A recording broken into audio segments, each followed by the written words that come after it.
আসসালামু আলাইকুম। আজকে আমি আপনাদেরকে দেখাবো Windows 11 তে কিভাবে ডেস্কটপ আইকন আনতে হয়।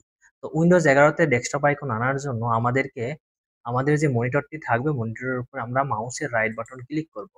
রাইট বাটন ক্লিক করার পর এখানে একটা বক্স আসবে। এখান থেকে দেখবেন ভিউ আছে, short by, refresh, new, display setting, personalize, তারপরে আছে open in terminal, show more option.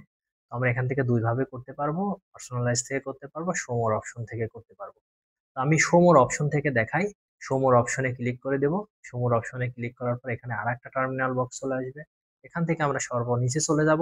নিচে যাওয়ার পর এখানে দেখাবে পার্সোনালাইজ। পার্সোনালাইজ এর উপর আমরা ক্লিক করে দেব। পার্সোনালাইজ এ ক্লিক করার পর আমাদের এরকম একটা ইন্টারফেস সামনে চলে আসবে। আসার পরে আমরা এখান থেকে দেখেন লেখা আছে ব্যাকগ্রাউন্ড কালার থিম। আমরা থিমে চলে যাব। থিমের এই যে রাইট বাটন, রাইট অ্যারো আছে, এখানে ক্লিক করে আমাদের এইরকম একটি ইন্টারফেস চলে আসবে। এখান থেকে আমরা চলে যাব desktop in desktop icon settings. Desktop icon settings এর উপরে ক্লিক করব।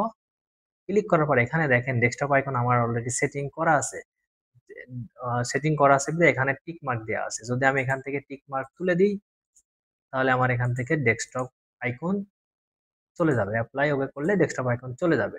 দেখেন আমি এখান থেকে যদি এটা ক্লিক করি, আমার ডেস্কটপে যে ইন্টারনাল আইকন গুলো আছে সেই আইকন গুলা নাই। এইগুলা আইকন হচ্ছে আমার সফটওয়্যার ইনস্টল করা, এই সফটওয়্যার গুলো আমার এখানে দেখাচ্ছে। তো আমি এটাকে আনার জন্য যেভাবে দেখালাম সেম প্রসেস আবার দেখাচ্ছি। মাউসের রাইট বাটন ক্লিক করব, then show more option. Show more option থেকে চলে যাব পার্সোনালাইজ। পার্সোনালাইজ থেকে চলে যাব আমরা থিম। থিমে ক্লিক করলে আমাদের এখান থেকে ডেস্কটপ আইকন সেটিংস অপশন আসবে। এখান থেকে আমরা এই অ্যারো বাটনে ক্লিক করব। ক্লিক করার পর এখান থেকে যদি আমরা টিক মার্ক দিয়ে দিই, টিক মার্ক দিয়ে আমরা এখান থেকে কি করব, অ্যাপ্লাই ওকে দিয়ে দিব। দেওয়ার পর আমরা এখান থেকে ক্রস বাটনটাকে কেটে বের হয়ে গেলে দেখেন এখানে ডেস্কটপ আইকন চলে আসছে। আমি যদি এখান থেকে আহ শর্ট বাই নেম করে দিই, এখান থেকে দেখেন ডেস্কটপ আইকন সুন্দর করে সাজানো হয়ে যাবে। দেখেন এখান থেকে সুন্দরভাবে সাজানো হয়ে গেছে। এই হচ্ছে ডেস্কটপ আইকন আনার সিস্টেম।